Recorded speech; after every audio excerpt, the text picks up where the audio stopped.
Muy buenos días, chicos y chicas. Mi nombre es Josué Miranda y hoy vamos a ver lección 30. Pero antes de empezar, me gustaría que entreguemos este tiempo al Señor.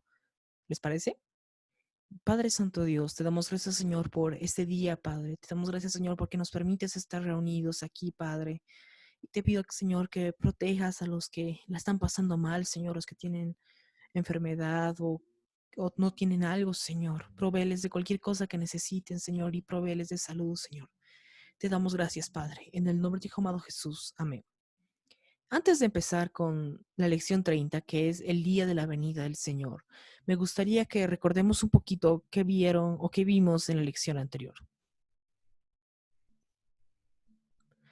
Recuerdan que en la lección anterior, en la lección 29, aprendimos cómo Dios escogió al rey Ciro de Persia para que ordenara la reconstrucción de Jerusalén y el templo y liberara al pueblo cautivo de Judá. En el libro de Esdras nos cuenta acerca de la reconstrucción del templo y el libro de Nehemías nos cuenta acerca de la reconstrucción de las murallas de Jerusalén. Después de que el pueblo de Judá reconstruyó el templo, los sacerdotes comenzaron a ofrecer sacrificios a Dios de nuevo. El pueblo podía ahora adorar a Dios de nuevo en el templo, pero las cosas no eran iguales como habían sido en los tiempos del rey David y del rey Salomón. ¿Por qué era, chicos? El templo nuevo no era tan hermoso como el primero, y algo muy especial faltaba, el arca del pacto, que según historiadores se había perdido. Otros historiadores dicen que probablemente fue destruida, cuando el primer templo fue destruido por los babilónicos. Entonces, en cierto punto, el pueblo de Judá, el pueblo de Israel, seguía cautivo. ¿De qué eran cautivos, chicos? De su pecado. ¿Qué predicción aprendimos en la lección anterior que liberaría al pueblo de Dios del cautiverio al pecado? Dios del cautiverio al pecado. Un hombre especial, un ungido de Dios, el Mesías. ¿Qué significaba Mesías, chicos? El ungido de Dios. Algo más era muy diferente también en esos tiempos. Aunque el pueblo de Dios había regresado de nuevo a Jerusalén, ya no eran muchos y tampoco eran poderosos como en las épocas del rey Salomón. Eran un grupo de personas muy pequeño y muy débil. Pero, ¿recuerdan el plan de Dios? ¿Ha sido Dios fiel en cumplir la promesa que les hizo a Abraham, Isaac y Jacob? ¿Es el pueblo de Israel todavía el especial tesoro de Dios? ¿Qué más falta? No había rey, exacto, no había rey, seguían cautivos por el pecado. ¿No hizo Dios una promesa a David de que su reino duraría eternamente? ¿Dónde está el rey prometido? Ahora, vamos a nuestras Biblias a Zacarías, capítulo 9, perdón, versículo 9. Leemos, regocíjate sobremanera, hija de Sión, da voces de júbilo, hija de Jerusalén, he aquí tu rey viene a ti, justo y dotado de salvación, humilde, montado en un asno, en un pollino, hijo de asna. ¿Quién vendría a Jerusalén? Su rey. ¿Qué palabra usa la Biblia para describir al rey? Justo. ¿Qué traería, chicos? ¿Qué traería este rey? Salvación. ¿Son estas buenas noticias para el pueblo de Dios? Claro que sí.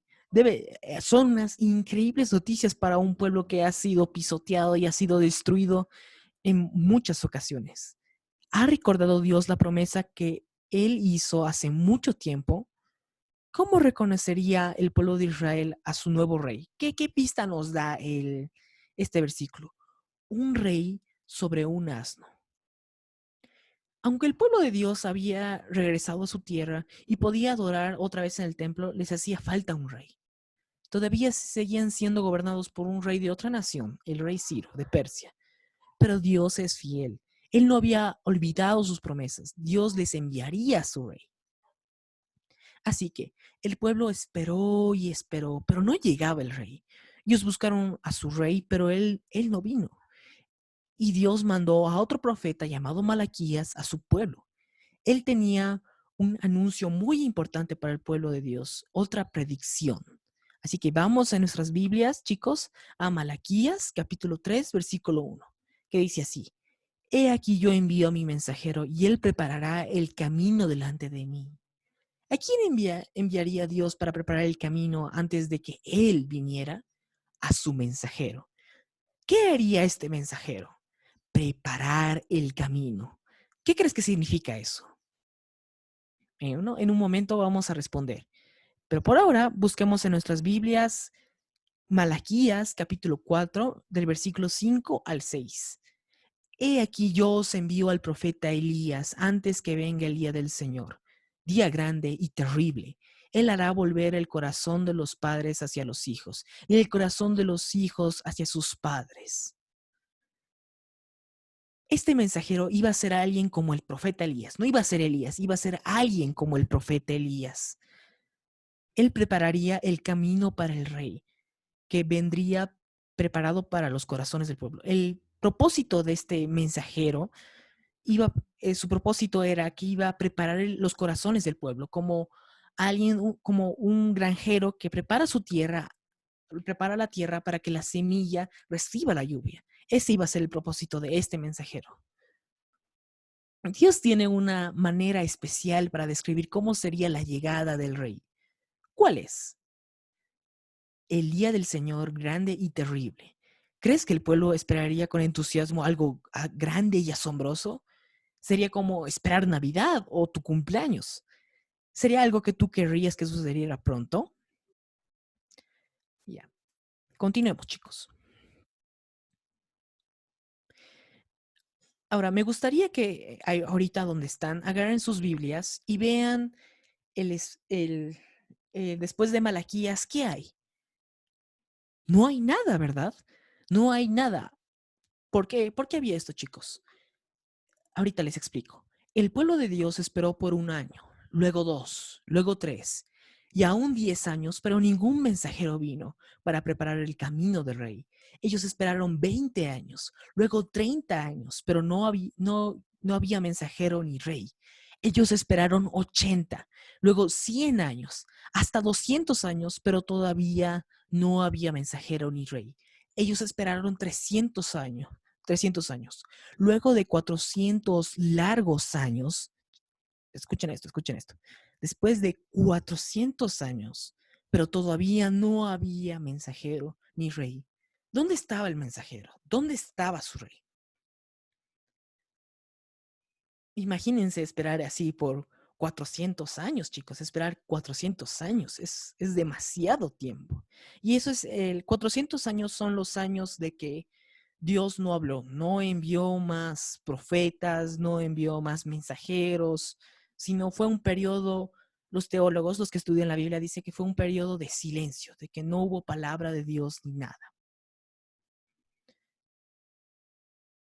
Eh, el profeta Malaquías fue el último profeta que Dios envió, el último de los últimos. Y, y ese es el último libro que está escrito en el Antiguo Testamento. Pero durante estos 400 años surgieron nuevos reyes. Dios sí le mandó algunos reyes a Israel durante estos 400 años. Apareció Grecia y después de un tiempito apareció Roma, que están ahí. Estas son las imágenes de sus imperios, chicos, que fueron algunos de los más grandes imperios de esa época. Hasta ahora son uno de los más grandes imperios que han existido hasta ahora. Pero estos gobernantes eran de naciones extranjeras, no eran el rey que Dios les había prometido a David y a su pueblo. ¿Cómo se sintió el pueblo de Dios al respecto? ¿Crees que algunos de ellos comenzaron a dudar de Dios? ¿Por qué podrían ellos dudar? ¿Qué debieron haber recordado? ¿Puedes recordar otra oportunidad de la que Dios pareció tardar en cumplir su promesa? Yo recuerdo una, les voy a decir. ¿Recuerdas que en alguna ocasión en la que Abraham y Sara tuvieron que esperar y esperar para que Dios cumpliera su promesa, el de enviarles un hijo, el nacimiento de Isaac? ¿Cumplió Dios su promesa? Claro que sí, él cumplió su promesa a Abraham y Isaac. Entonces, ¿por qué no iba a cumplir esa promesa? Sigamos. Algunas personas del pueblo de Dios sí comenzaron a dudar de las promesas de Dios. Algunas personas del pueblo judío aún decidieron que era mejor vivir con las otras naciones y parecerse a ellos. Algunos judíos siguieron tratando de cumplir la ley de Dios, pensando que si se esforzaban más, Dios les mandaría a su mensajero prometido y a su rey. Pero unas pocas personas continuaron creyendo que, de alguna manera, Dios haría exactamente lo que prometió.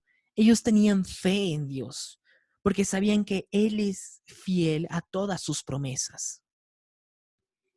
Así que, más de 400 años después, algo extraordinario ocurrió. Estos son algunas pistas de lo que pasó. Les voy a contar aquí, rapidito, esta historia. Había un sacerdote llamado Zacarías y su esposa Elizabeth. Ellos tenían un problema similar, muy parecido al de Abraham y Sara. No tenían hijos y eran demasiados ancianos para tener un bebé. Mientras Zacarías servía en el templo, un ángel se le apareció con un mensaje muy especial de parte de Dios. Busquen en sus Biblias, chicos, rapidito, en Lucas capítulo 1, versículo 13 al 14. Y vamos a leer. Pero el ángel le dijo, no temas, Zacarías, porque tu petición ha sido oída, y tu mujer, Elizabeth, te dará a luz un hijo y lo llamarás Juan, y tendrás gozo y alegría, y muchos se regocijarán por su nacimiento. ¿Por qué se gozarían muchas personas por su nacimiento? Ahora, rapidito nos vamos al versículo 16 y 17. Leemos. Y él hará volver a muchos de los hijos de Israel al Señor su Dios, e irá delante de él en el espíritu y poder de Elías, para hacer volver los corazones de los padres a los hijos, y a los desobedientes a la actitud de los justos, a fin de preparar para el Señor un pueblo bien dispuesto. Suena familiar este mensaje, ¿no? ¿Dónde escuchamos este mensaje antes? Exacto, en Malaquías. ¿Crees que a Zacarías se le hizo difícil creer este mensaje? ¿Por qué? A Zacarías le costó mucho creer en el mensajero de Dios porque hace 400 años que Dios no hablaba y no había mandado otra señal y estaban esperando por muchos 400 años, por 400 años, perdón, y que esta promesa, este mensajero, pudiera nacer de él y de su esposa Elizabeth en su vejez. Debido a que Zacarías dudó de esto, el ángel le dijo que estaría mudo hasta que el bebé naciera. ¿Cumplió Dios su promesa? Leamos el versículo 57 del mismo capítulo, chicos.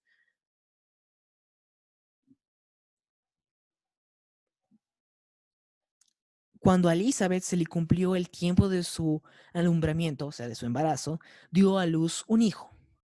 Ahora saltemos unos versículos y veamos la segunda parte del versículo 60. Elizabeth dijo, se llamará Juan. Juan iba a ser el mensajero de Dios. Y ¿qué le iba a hacer, chicos? ¿Qué iba a hacer él? Él iba a preparar el camino de Dios. Él iba a preparar el corazón de las personas para recibir al Mesías, que Mesías quiere decir el ungido de Dios. Pero eso es otra lección, chicos. Bueno, chicos, eso es todo por hoy. Nos vemos el sábado. Yo les voy a confirmar la hora. Y de tareita, no sé si darles tareita, ¿eh? No sé si darles tareita, ¿eh? Ya.